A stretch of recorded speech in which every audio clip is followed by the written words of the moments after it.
All right, Kate. So tell me the process you're going to do on my bike here to make it beautiful again.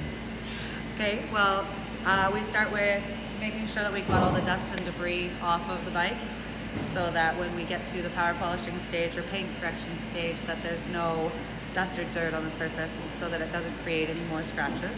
So then we power polish the entirety of the machine. We have several different compounds and stuff that we use to minimize and remove as many scratches and imperfections as we can in the paint. And then we go around the whole vehicle again and we use a cleaning agent that removes any waxes or silicones or any buildup on the bike and gives it a fresh and clear surface to work with.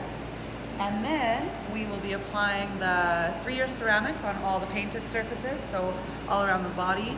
And then we will apply a product called Wheel and Caliper, which will go on any of the metal surfaces. That'll help protect the metal. And once that's applied, there's a waiting period where it has to cure and bond, chemically bond with the paint itself.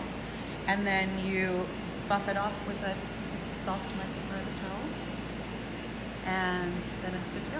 So, And then it'll look like those ones over there, eh? yeah, it will. It'll be very, very shiny and hydrophobic, and it's chemical resistant, UV resistant.